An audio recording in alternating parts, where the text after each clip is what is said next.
संजीव जी, अभी हाल ही में बीजेपी की कार्यकारिणी समिति जो बनी है उसमें आपको बड़ा अहम ओहदा मिला है, एक जनरल सेक्रेटरी का। बिल्कुल ठीक है। हम इलेक्शन लड़े जीत के लिए, उसके लिए हमने अपना पूर्ण जोर लगाया। उस वक्त थोड़ा बहुत मार्केट में बीजेपी, थोड़ा बहुत हमारे को गांवों में थोड़ा सा हमारा विरोध भी था। उस विरोध करके भी थोड़ा वोट बैंक हमारे को कम रहा, नहीं तो अभी ये वोट बैंक हमारा कम से कम 15,000 और बढ़ता। तो मैं इस बात को ये मान के चलूं सर कि आने वाले समय में अगर मैं देखूं तो बीजेपी के एक बहुत कद्दावर और सफल नेता के रूप में आपको देखा जाएगा। पार्टी हमारे को कोई ओहदा देती है तो अपने पूर्ण विश्वास के साथ देती है, और उसके विश्वास के ऊपर हमारे को खरा उतरना हमारा फर्ज है। और हम आम पब्लिक से आज दिन तक जन जन से मेरे सभी कार्यकर्ता दिल से जुड़े हुए हैं और दिल से कार्य करते हैं।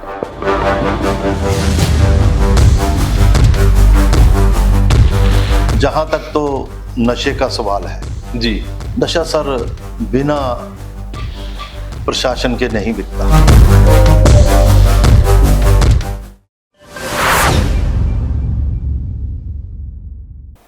नमस्कार, मैं खुशविंदर सिंह, चंडीगढ़ दिन भर से।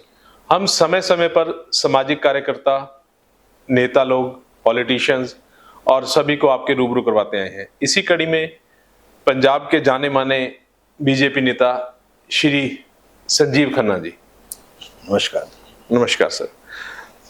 संजीव जी, अभी हाल ही में बीजेपी की कार्यकारिणी समिति जो बनी है उसमें आपको बड़ा अहम ओहदा मिला है, एक जनरल सेक्रेटरी का। जी, तो सबसे पहले तो मैं आपको उसकी बधाई देता हूँ। धन्यवाद सर। तो सर, मैं जो मेरे सवाल हैं वो सारे जनता के सवाल हैं जी। तो उसमें सर सबसे पहले तो मैं आपसे पूछना चाहूंगा कि 2022 विधानसभा चुनावों में आपकी बड़ी अहम हिस्सेदारी रही है। फर्स्ट टाइम में दीपेंद्र ढिल्लों जी, एनके शर्मा जी जैसे जमीनी पकड़ वाले नेताओं के सामने खड़े होना और टोटल वोट प्रतिशत में 13% अपनी हिस्सेदारी डालनी, ये एक बहुत बड़ी सर उपलब्धि होती है। कुल 27,000 वोट मिले थे जहां तक मेरे को ज्ञात है सर। जी। तो सर मेरा क्वेश्चन ये है कि यदि भारतीय जनता पार्टी आपको दोबारा मौका देती है तो आपकी रणनीति, आपकी कार्यशैली, आपकी कॉन्स्टिट्यूंसी में कैसी होगी सर? सर सबसे पहली बात तो है कि सबसे पहले तो मैं धन्यवाद करूंगा अपने शीर्ष नेतृत्व का, जिन्होंने मेरे में विश्वास दिखा करके मेरे को इस रण क्षेत्र के बीच में उतारा। और इस रण क्षेत्र में आपको पता ही है, यहाँ से 15-15 साल से जो हमारे एमएलए रह चुके अकाली दल से और कांग्रेस के बड़े बड़े नेता जिनके साथ मेरा मुकाबला था जी, तो हम लोग फर्स्ट टाइम थे और बिल्कुल न्यू थे। पार्टी में ने हमारे में विश्वास दिखाया। हमने एक ही सोच के साथ चले कि हमने ये इलेक्शन इसलिए नहीं लड़ना कि ये एक सिर्फ नाम दिखाने के लिए लड़ना है। बिल्कुल ठीक है जी। हम इलेक्शन लड़े जीत के लिए, उसके लिए हमने अपना पूर्ण जोर लगाया। उस वक्त थोड़ा बहुत मार्केट में बीजेपी, थोड़ा बहुत हमारे को गांवों में थोड़ा सा हमारा विरोध भी था।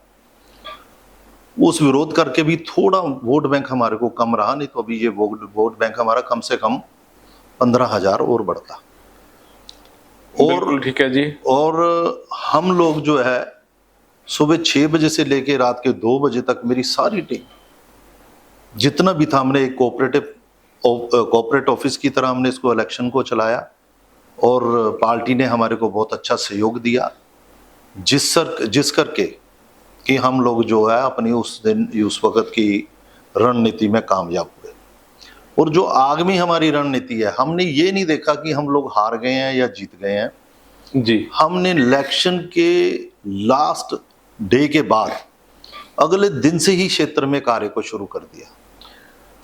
हम लोग हर दिन हर पल जनता के बीच में रहते हैं, उनके सुख दुख के साथ जुड़े हुए हैं और उनके हर अच्छे कार्य में उनके साथ जुड़े हुए हैं। जहां हमारे को वो कोई धार्मिक कार्य हैं, कोई सांस्कृतिक हैं, कोई खेल कूद प्रतियोगिता है, कोई और राजनीतिक मंच है जहाँ पे भी वो हमें बुलाते हैं तो हम वहाँ अवश्य जाते हैं और मेरी टीम का कोई ना कोई सदस्य वहाँ हाजिर रहता है। तो मैं इस बात को ये मान के चलूं सर कि आने वाले समय में अगर मैं देखूं तो बीजेपी के एक बहुत कद्दावर और सफल नेता के रूप में आपको देखा जाएगा। देखिए, हमारा काम है काम करना और पूर्ण कोशिश और जिम्मेवारी के साथ करना।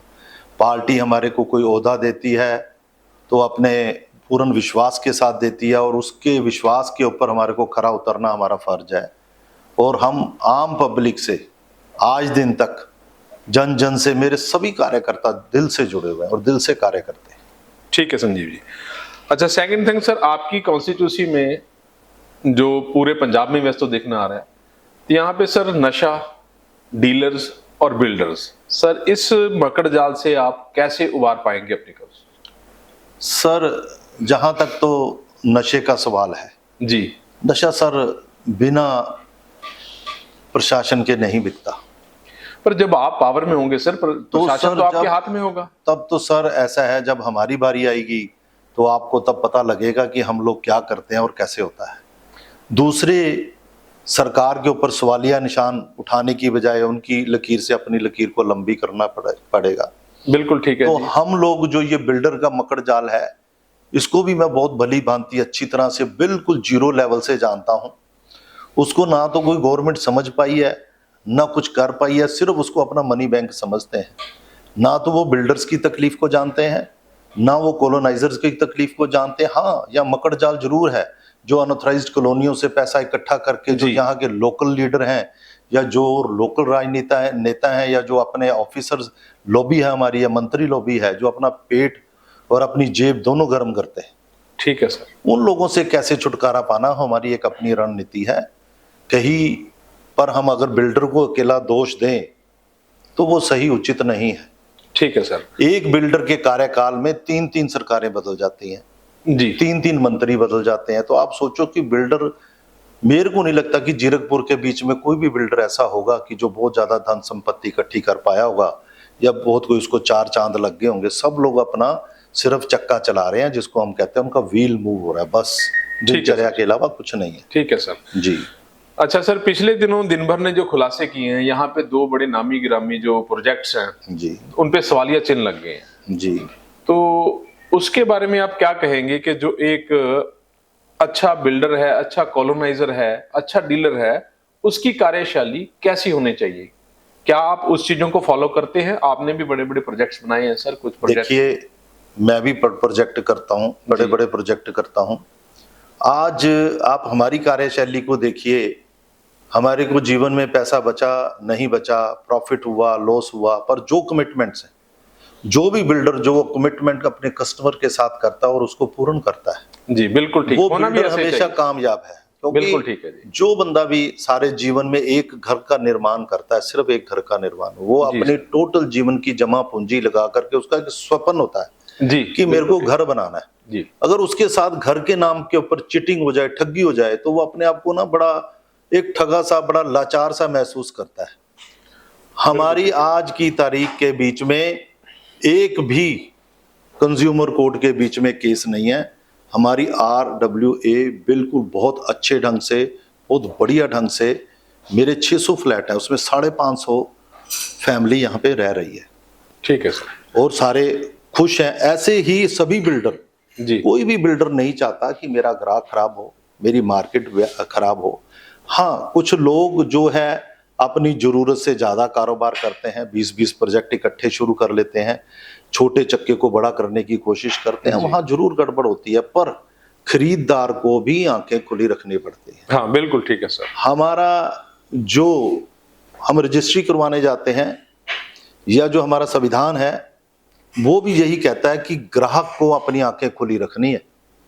तो ग्राहक को हर तरह से बिल्डर को अच्छी तरह से तोल कर, परख कर, उसकी गुडविल को देखकर ही पैसे इन्वेस्ट करने चाहिए, ताकि बाद में वो ये जो एडवर्टाइजमेंट और शशोपंती के बीच में ना फंसे और अपने दिमाग से काम करके इन चीजों को चुन करके ले।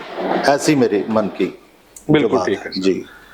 अच्छा, एक सर और जो जनरल मुद्दा है, समय समय पर हर सरकार, हर स्टेट और जब भी कभी सेंटर में कोई सरकार हो, महिला आरक्षण का बड़ा उठता है वो मुद्दा। जी। आपकी पार्टी इसके बारे में कैसे देखती है उस चीज को? वैसे तो जो हमने अभी तक देखा है, मोदी जी इसके बड़े पक्ष में हैं और बड़ा काम कर रहे हैं। तो आपका क्या विचार है? आपकी कॉन्स्टिट्यूंसी में इसको किस तरह से इस मुद्दे को लिया जा रहा है? देखिए, हमारे अभी भारतवर्ष में 33% आरक्षण है। जी तो हमारी पार्टी में भी ये सेम नीति अपनाई जाती है। जी और आप हमारी लास्ट एमसी की इलेक्शन के बीच में देख लें तो यहाँ पर 33 सीटों के ऊपर चुनाव हुआ था जी जीरकपुर में। जी, तो उसमें 21 महिलाएं थी। ठीक है जी, बिल्कुल तो खुशी की यहाँ, बात है सर। हाँ, तो जो यहाँ पर हम लोग अपने पद देते हैं, अपने मंडल, जो हमारा एक मंडल बनता है, जी उस एक मंडल में हमारे 805 कार्यकर्ता रहते हैं। ठीक है सर। उसमें 805 के हिसाब से, जो अनुपात के हिसाब से, हम लेडीज को बहुत अच्छे अच्छे बड़े बड़े पद भी देते हैं, क्योंकि वो काम करने में सक्षम रहती है, उनके पास समय होता है। जी तो अगर लेडीज हमारे साथ चल रही हैं तो हम सौभाग्यशाली हैं जी और हम उनको पूरा मौका देते हैं आगे बढ़ने का, अपने साथ चलने का। जी सर। वैसे भी sir ladies are the best managers I think. बिल्कुल सर। ठीक है जी। अच्छा सर, एक और मैं आपसे सवाल पूछना चाहता था। इस वक्त देश के 3 सबसे चर्चित नेता हैं जी। श्री नरेंद्र मोदी जी, जी। योगी आदित्यनाथ जी और नितिन गडकरी जी। तीनों की कार्यशैली अलग अलग है सर। जी। आपको यदि मौका मिलता है, आप सत्ता में आते हैं, आप विन कर जाते हैं, तो आप इन तीनों में से किसकी कार्य प्रणाली को लाइक करते हैं और किसको फॉलो करेंगे सर? देखो सर, तीनों की ही कार्य प्रणाली अपने अपनी जगह पर बिल्कुल दुरुस्त और ठीक है जी। मोदी जी जो हमारे हैं वो नीति से चलते हैं। बिल्कुल ठीक है। वो सबका साथ, सबका विकास, सबका विश्वास, सबका प्रयास, जो उनकी नीति है, सबको साथ चलने की, किसी को भी नाराज नहीं करते, अपने साथ लेकर के चलते हैं और अपना मेरा भारत महान, उसको आगे बढ़ाने के लिए वो कार्यरत रहते हैं।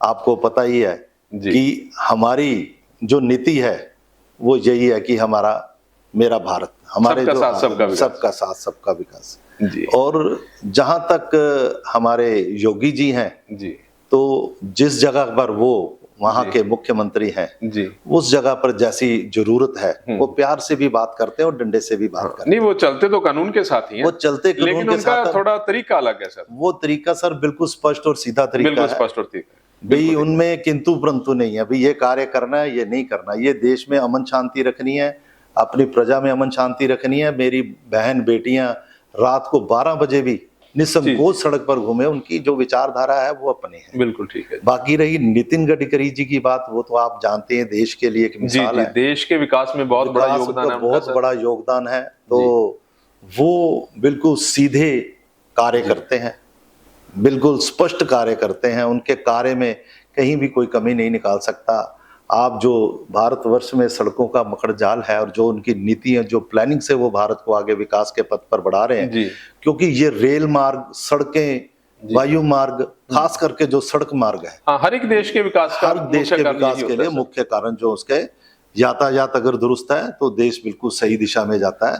तो नितिन गडकरी जी इस दिशा में लगे हुए हैं। तो तीनों अपनी अपनी जगह के लिए देश के प्रति पूरी वफादारी से काम कर रहे हैं। तो हम तीनों के फैन हैं। नहीं, अब तीनों के फैन है। आप इनमें से कौन सा रास्ता अपनाएंगे? मेरे को तो सर मेरा क्वेश्चन ये था। हमारा आपका क्वेश्चन जो है मैं उसी पर आता है। देखिए, हम सबको साथ लेकर के चलने वाली नीति से हैं, यानी मोदी जी की नीति पे चलेंगे। जी जी, ठीक है सर। मेरा जो मैंने देखा, हर व्यक्ति किसी ना किसी तरीके से राजनीति से जुड़ा है, चाहे वो किसी भी राजनीतिक पार्टी से बिलोंग करता है या नहीं करता है।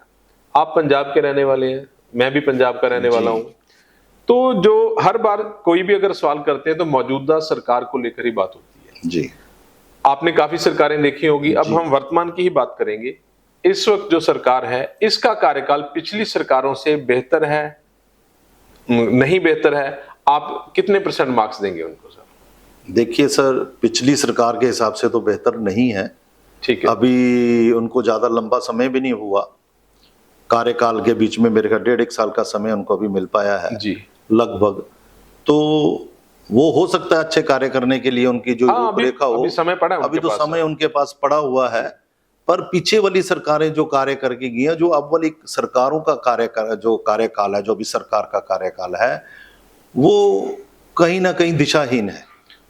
जो हमारे इस वक्त हमारे पंजाब के मुख्यमंत्री हैं, उनकी सोच देखें तो बहुत अच्छी है, जी पर उनके नीचे जो चलने वाले जितने भी लोग हैं वो उनकी सोच के साथ मिलकर के काम कर रहे हैं या नहीं, ये देखने योग्य है। बिल्कुल ठीक। वो कहीं ना कहीं उनकी सोच के साथ मेल नहीं खा रहा, तालमेल नहीं चल रहा। तो आप जो हमारे पंजाब का विकास जिस गति से देश का बढ़ रहा है, उसी गति से हमारे पंजाब का भी विकास बढ़ना चाहिए था। उसमें थोड़ी सी आपको पता कमी है। बिल्कुल ठीक है जी, मैं आपकी इस बात से सहमत हूँ जी। और धन्यवाद हमें समय देने के लिए जी। और दिन भर चैनल आपका स्वागत करता है। और अब हम ये इंटरव्यू यहीं समाप्त करते हैं। अगली इंटरव्यू मिलेंगे किसी और समाज सेवी, किसी राजनेता या किसी सोशल पब्लिक फिगर को। धन्यवाद, नमस्कार। अगर आपने अभी तक हमारे चैनल को सब्सक्राइब नहीं किया है तो आज ही सब्सक्राइब करें,